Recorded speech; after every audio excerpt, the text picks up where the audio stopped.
तुमने पैसे को भगवान बना लिया है, बड़ी गाड़ी बड़ा घर चाहिए, ना माँ ना बाप का प्यार चाहिए, ना उनकी संगति चाहिए। याद रहे, जो अपने संस्कारों से दूर हो जाएंगे, जो बच्चे अपने धर्म से दूर हो जाएंगे, वो बच्चे अपने माँ बाप के किसी काम आने वाले नहीं हैं। तो अपने परिवारों की भी रक्षा कीजिए। ये संस्कार तुम्हें उन्हें देना होगा, ईश्वर के लिए नहीं, तुम अपने लिए ही कर लो कम से कम। कल भी बात मैंने इसलिए की थी कि अपने पास भगवत गीता रखो, 2 श्लोक रोज। और अभी जो मैंने वाणी गाई, उस वाणी में भाव क्या आ रहा था, वाह वाह वाह, कि ये विचार हम मानव जन्म में ही कर सकते। प्रभु प्यारा मेरे अंग संग सहाई है, मेरी बाह पकड़ी है जिसने, वही मेरा सच्चा साईं है। और जल थल मैयल बिच बना, जल थल महियल बिच बना, साहिब मेरा नित घना। जो सर्वव्यापक परमात्मा है वो मेरा ही मां है, पिता है, भाई है, बंधु है। वाणी कहती, मात गर्भ में आपन प्रतिपाल दे। जो मां के गर्भ में भी तुम्हारी रक्षा करता है वही ईश्वर, तुम उसको कैसे बिसार सकते हो? तो मानव जन्म होने का लाभ तभी है जब हम विचार करते हैं, ज्ञान को प्राप्त होते हैं। मैं फिर कह दूं, मंदिर गुरुद्वारों की 4 दीवारी में ईश्वर कैद नहीं है, ईश्वर सर्वत्र है। इस समय हम जहां बैठे हैं वहां भी है, बाहर भी है, अंदर भी है। वो सत्य है, चैतन्य स्वरूप है, आनंद स्वरूप है, व्यापक है। इसी सच्चिदानंद व्यापक को हम परमात्मा कहते हैं।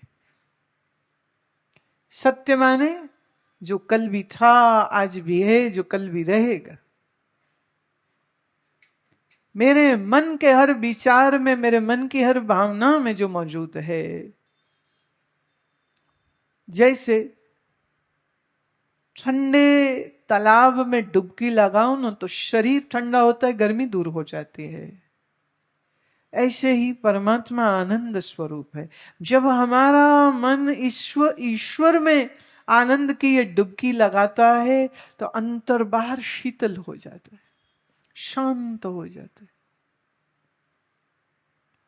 परमात्मा से जब मन जुड़ता है तब हमारे मन को विश्राम भी है और चिंता भी कोई नहीं है।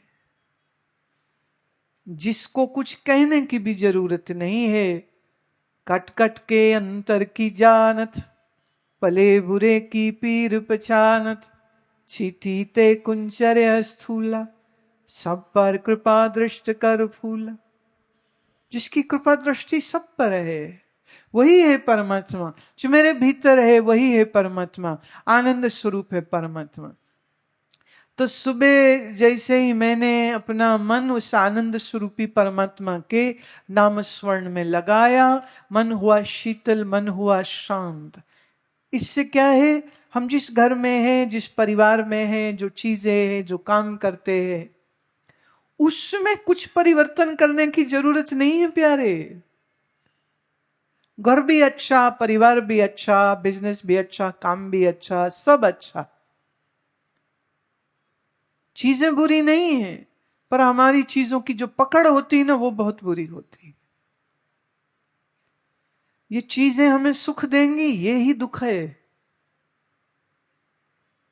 चीजों से सुख मानते हो यही दुख है, चीजों की गुलामी करते हो यही दुख है। अब इस दुख से बचेंगे कैसे? एक, सुमिरन से, दो, विचार करने से। सो इस विचार की श्रृंखला में सबसे जो जरूरी चीज ये है कि हम अपने ईश्वर को, अभी मैं फिर कह दूं, आप किसी रूप को मानते हो तो भी ठीक, आप निराकार को मानते हो तो भी ठीक, उसमें मेरे को कोई फर्क नहीं है, ना ही वाणी की नजर में कोई फर्क होता है। माँ बाप भाई बहन सब अच्छे, लेकिन ये याद रहे ये बीच में मिले थोड़ी देर के लिए। जब शरीर पैदा नहीं हुआ था तब कहां थे, और शरीर मरेगा तो भी कोई साथ नहीं जाने वाला। तो परमानेंट साथी तो ये नहीं हो सकते। अच्छा ऐसे समझो, एक पति पत्नी सो रहे थे, पति देव को सपना आया कि वो समंदर में डूब रहा है। ख्याल करना सपना है, सच्ची में नहीं, वो तो बेड में है।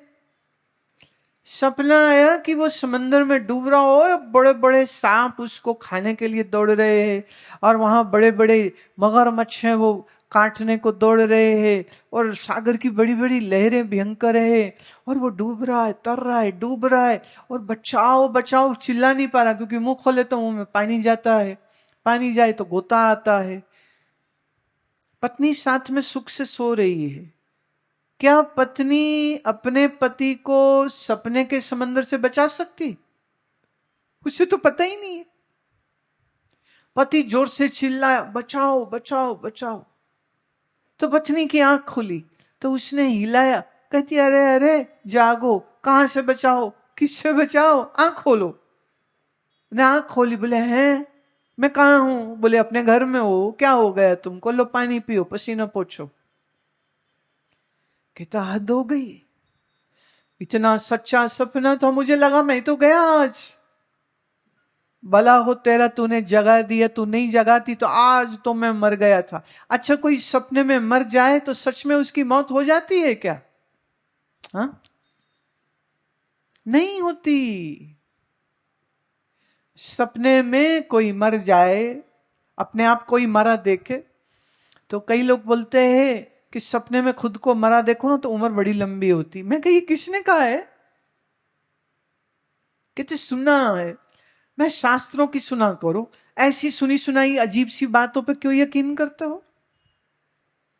पर सपना बुरा अगर आ रहा हो तो उससे साथ सो रहा बेटा बेटी पत्नी, वो आपको उस दुख से बचा नहीं सकते। कैसे बचेंगे? जब नींद खुल जाए। हम लोग ये जिंदगी जो जी रहे हैं ना, कभी कभी इस जीवन में बड़ा दुख, बड़ा कष्ट आ जाता है, बड़ा कष्ट आ जाता है, हाय मर गए हो जाती है। लेकिन इस आदमी को अगर गहरी नींद आ जाए, जैसे किसी के घर में मौत हो गई, पत्नी बड़ा रो रही थी, तो डॉक्टर ने कहा इसको एक ट्रैंकुलाइजर दे देते, तो उन्होंने इंजेक्शन लगा दिया। इंजेक्शन लगा, 20 मिनट में तो सो गई। पति अभी भी मरा हुआ पर रो नहीं रही अब। क्यों? नींद की बेहोशी में है, बाहर क्या हो रहा है उससे छूट गई।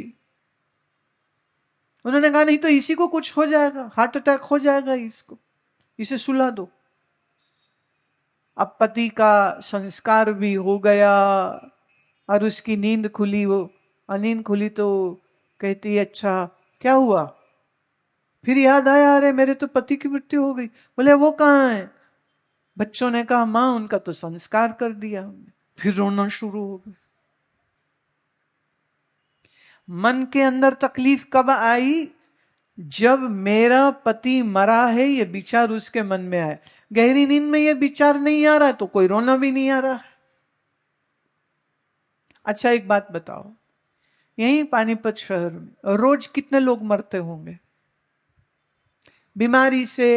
हॉस्पिटल में कोई टर्मिनली इल था, या एक्सीडेंट हो गया, या बीमार थे और उनकी मृत्यु हो गई, जरूर हुई होगी। अभी एक एनजीओ के लोग मुझे मिलने आए थे, वो कहते हैं हम लोग लावारिस लाशों का संस्कार करते हैं। बहुत अच्छी बात। पर क्या वो रोते हैं ये लावारिस लाश को अब हम संस्कार लगे करने? नहीं, वो नहीं रोते, बस वो काम करते थे। मौत से रोना नहीं आता है। एक की अंतिम यात्रा जा रही थी, लाश उठाई हुई, 4 कंधों में, पीछे लोग चल रहे, तो 3 व्हीलर में आ रही थी, देखा, बोले पता नहीं किसकी जा रही, चलो प्रणाम कर दो। इतने में नजर गई तो अपनी बुआ थी उसमें। वो कह रहे हैं ये बुआ जी ये कहाँ जा रहे, फटाफट उतरी, भाग के गई कि बुआ जी आप इसमें क्यों, बोले तेरे फूफा जी चले गए, ये फूफा जी की अंतिम यात्रा है। अब वो भतीजी गले लग कर रोती है, पहले कह रही थी ये अंतिम यात्रा है किसी की, चलो नमस्कार कर दो, जब पता चला अपना रिश्तेदार है तो रोना आ गया, छाती फूट फूट रोती है। तो रुलाता कौन है? मौत नहीं रुलाती, मेरे वाला कोई मरा है इससे रोना आता है। दुनिया में रोज कितने लोग मर जाते, हम उनके लिए कोई शोक नहीं करते। कई देशों में युद्ध चल रहा है, रोज कितने लोग मर रहे हैं, आप तो उनके लिए नहीं रोते हो, क्योंकि आपका उनसे मेरेपन का कोई संबंध नहीं है। राइट? जिससे मेरेपन का संबंध हो पर आप नींद में चले जाएं तो भी दुख नहीं होता, और जिससे मेरापन हो ही नहीं उसके मरने पर तो कोई रोना नहीं आता। तो एक बात कंफर्म हो गई कि रुलाता हमको हमारा मेरापन है, मौत नहीं रुलाती। ये मेरा है और वो मर गया है तो रोना आता है, ये मेरा है दुकान उजड़ गई तो रोना आता है, ये मेरे हैं बच्चे एक्सीडेंट हो गया तो दुख आता है, ऐसे कोई दुख नहीं आता। तो ज्ञान ये कहता है व्यवहार सबसे करो लेकिन मेरा किसी को मत मानो प्यारे। ऐसे समझो आप यहां से ट्रेन में चढ़े बॉम्बे जाने के लिए, माने मुंबई जाने के लिए, नाम बदली है ना, असली नाम तो यही है। तो मुंबई जाने के लिए आप बैठे ट्रेन में, आपकी सीट के आगे पीछे बहुत लोग हैं, फिर किसी से दोस्ती हो गई, खाना पीना हो गया, ताश पत्ता हो गया, चाय पानी हो गया, क्या काम करते बातें हो गई, पर जिसका जहां स्टेशन आया वो वहीं उतर गया, राइट, बाय बाय किया और चले गए। बड़ी दोस्ती हो जाती कभी कभी, पर फिर भी जहां स्टेशन जिसका आया वहां बाय हो जाती। प्यारे ये तुम्हारी जिंदगी भी एक रेलगाड़ी है और तुम्हारा घर एक डब्बा है, कंपार्टमेंट है, जिसके अंदर कुछ पैसेंजर रहते हैं। होता ना फर्स्ट क्लास का कूपे, 4 सीट्स होती, तो कूपे में 4 लोग एक साथ रह लेते हैं। ऐसे ही घर में 4 या 6 लोग, आजकल तो इतने ही रह गए। एक तो ये सो कॉल्ड पढ़े लिखे लोगों को, लड़के लड़कियों को अजीब बीमारी लग गई, बोले एक ही बच्चा करेंगे, 2 भी नहीं करेंगे। पागल हो क्या? मौसी कोई नहीं, चाचा कोई नहीं, ताऊ कोई नहीं, और एक ही बच्चा पैदा करके इतना पैम्पर करोगे, उसको इंफीरियोरिटी कॉम्प्लेक्सेस दे दोगे तुम, शेयरिंग आएगी नहीं उसको। इसलिए ये 1 child policy is not a very good policy, absolutely not. पूज्य स्वामी वामदेव जी महाराज मुझे याद आते हैं, बड़े अद्भुत विरक्त महात्मा हुए थे।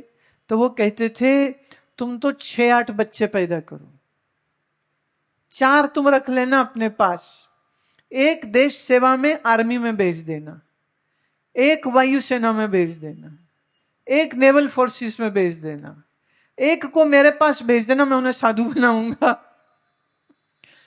एक बच्चा मेरे पास भेजना, मैं उसे साधु बनाऊंगा। तो सेना में भी तो जाना चाहिए नहीं? अभी क्या सोच है उनकी?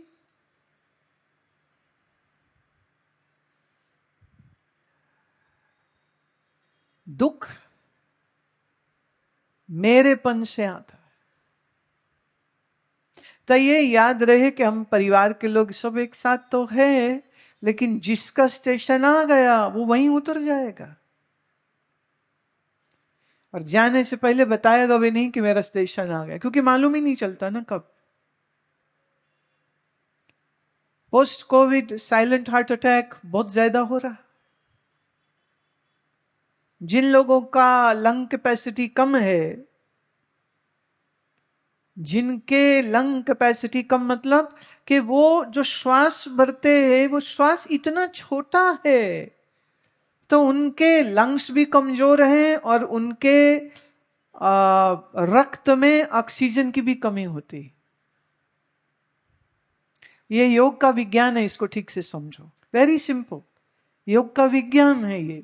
जब हम दुगनी मात्रा में श्वास को बाहर छोड़ते हैं तो लंग्स में से अधिक मात्रा में हम कार्बन डाइऑक्साइड को निकालते हैं, और जितनी बार लंबा श्वास भरते हैं तो श्वास के इस घोड़े पर जो प्राण ऊर्जा है, जो एनर्जी है, ये आपके भीतर जा रही। इसलिए एकाग्रता से उसको महसूस करते हुए कि सांस नाक के छिद्रों से होती हुई छाती तक गई, पेट उसकी वजह से फूला, फिर जब सांस बाहर छोड़ते हैं तो पेट अंदर गया, छाती जो है वो नॉर्मल पोजीशन पे आती है। मेरा आग्रह है, हर स्कूल में मॉर्निंग की जो प्रार्थना होती है उस प्रार्थना में शब्द बोले जाते हैं, और मैं अपने एक्सपीरियंस से कह रही हूं कि जब वो असेंबली चलती है ना, सबसे बोरियत लगती थी उस टाइम पर, लगता था खत्म कब होएगी, बड़ी बोरिंग चीज है, रोज एक ही चीज तो कराते थे। मेरा ये सुझाव है कि हर स्कूल में बच्चों को असेंबली लाइन में बैठने को कह दीजिए कि आप बैठ जाइए, और ये एक्सरसाइज छाती पर हाथ, पेट पर हाथ, 4 की गिनती पे लेना, 8 की गिनती पे छोड़ना। अगर आप ये ब्रीदिंग एक्सरसाइज बच्चों को कराने लग जाएंगे, उनके मन में एक विश्राम की भावना आएगी, उनकी एकाग्रता अच्छी होगी, क्योंकि आजकल बड़ों से ज्यादा चिंता और स्ट्रेस तो बच्चों को है।